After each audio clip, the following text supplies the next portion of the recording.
In this video, I'm going to show you how to make this juicy and crispy chicken fried steak, and I'm also going to share my recipe for this creamy white gravy that you see. And to start off, in a large bowl, I'm going to add 4 extra large eggs, and I'm going to use this for my wet batter a bit later on in the video. And now what I'm doing is beating the eggs for around 30 seconds. And then once you finish beating the eggs, you're going to move on to the next step in the process. So what I'm going to do now is tenderize the steaks. Now I'm only using 2 cube steaks in this video because it's just myself, but this recipe can support up to 4 cube steaks. And you're going to place the steaks on one sheet of plastic wrap and then place another sheet of plastic wrap on top of the steaks. And I'm going to use this meat mallet in order to mash the steaks until they're only 1/4 inches thick. And you're doing this now to tenderize them, but when you thin them out, they'll fry much more efficiently once you put them in the skillet. And then once that's done, you're just going to carefully remove the plastic wrap from atop of the steaks. You can also sprinkle seasoned salt on both sides of the steak if desired. And then once you get that plastic wrap off, then you will just remove the steaks from the bottom layer of plastic wrap. And this is how your steaks should look once you finish tenderizing them. They should be that thin. And once that's done, you're going to move on to making your batter. So we're going to start with the dry batter. So I'm adding 2 cups of self-rising flour to an 8x8 baking dish. And for our seasonings, we have iodized salt, black pepper, garlic powder, onion powder, paprika, cayenne pepper, lemon pepper, and ground mustard. And once we get those seasonings in there, we're going to give it a good stir until it's well combined with the flour. And you can find the exact measurements for the seasonings linked in the description below. And now moving on to our wet batter in an 8x8 baking dish, we're going to add our 4 extra large eggs that have been beaten. And now we're going to move on to coating the steaks. And traditionally, chicken fried steak calls for a triple dredge, which is what we're going to do here. And that involves dipping the steaks in the dry batter first, and then dipping them in the egg wash. And you're going to want to soak each side of the steak in the egg wash for a couple seconds. And you're going to do that about 2 to 3 times before placing it back into the dry batter and fully coating it with the flour. Now, for those who know, this is an inside joke. You've seen those content creators who are always wearing black gloves. You know who they are. I decided to be different and wear blue gloves instead. Why, you ask? Because blue's my favorite color. Let me know in the comments if you like my prettier blue gloves more than those drab black gloves that you see all the time. By the way, I do not use buttermilk for this recipe. The buttermilk is intended to help tenderize the steaks, but we did that earlier when using the meat mallet.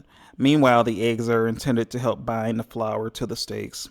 So I find it's unnecessary to use buttermilk, and that's why I only use an egg wash. So while the steaks are resting for 15 to 30 minutes, you're going to add 2 to 2.5 cups of cooking oil to a large skillet, and I'm using a 14-inch skillet in this video. And you want to ensure the oil that you use has a high smoke point and is neutral tasting. I'm using a thermometer as well to monitor the oil temperature to ensure it reaches 350 degrees Fahrenheit before adding the steaks. And I did set the skillet on medium heat as well. So now that the oil is a temp, I'm adding the steaks, and I'm going to cook the steaks on one side for 3 to 4 minutes. And then after 3 to 4 minutes, I'm going to give the steaks a flip. Now, I wasn't able to record the flip because I had camera trouble, but I did flip the steaks, as you can see, and I'm cooking them on the other side for another 3 to 4 minutes. And once that's done, you're going to carefully remove the steaks from the skillet. I'm using a pair of tongs for this, and I recommend you do the same, as that will ensure that you're not damaging the skin as you pick up those steaks. And you're just going to repeat these steps until all the steaks are done. You can also use multiple skillets at the same time if desired. That's entirely up to you. And once you finish removing those steaks from the skillet, you're going to allow them to cool for 10 to 15 minutes before serving them. Now, what we're going to move on to next is making our gravy for the steaks.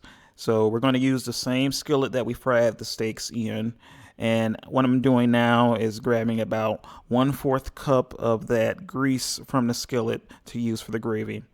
There are some folks who like to use butter for this, but in my opinion, that's just wasting food, and you're also losing all of that good natural flavor of the steaks from the grease. You do want to be careful with this step though, because the grease is still hot, so you want to ensure you're using a heat-resistant utensil and a heat-resistant dish to reserve the grease. So I have about 1/4 of the grease in this measuring cup here, and you can see it on the screen to show you exactly how much grease I have.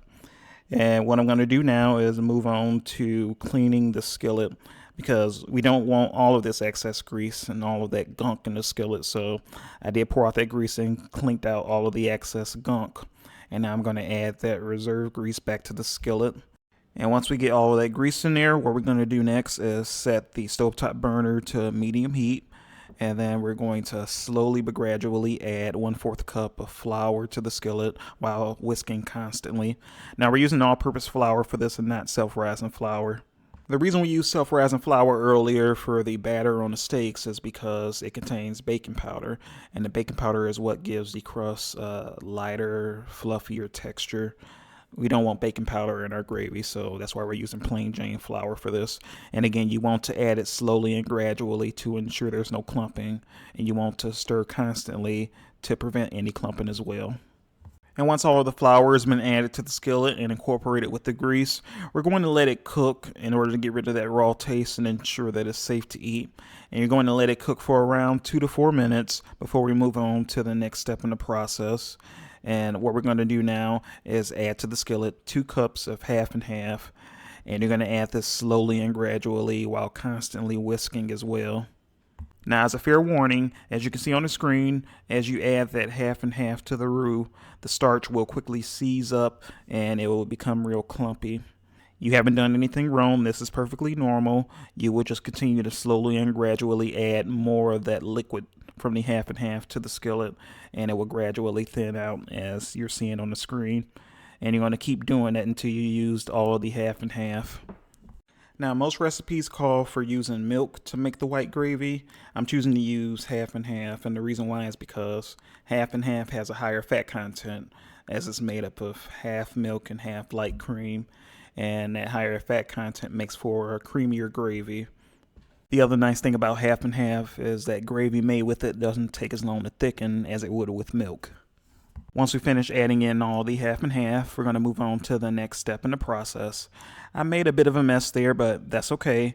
I left it in, and we're going to keep it moving. And I'm going to add my seasonings. I have garlic powder, onion powder. I add salt, black pepper, parsley, and sage. And once we add in all those seasonings, we're going to give it a good stir until the seasonings are well combined. And again, you can find the exact measurements linked in the description below. And once those seasonings are added, you're going to let the gravy cook on medium heat for around 1 to 3 minutes. It doesn't take long at all to thicken.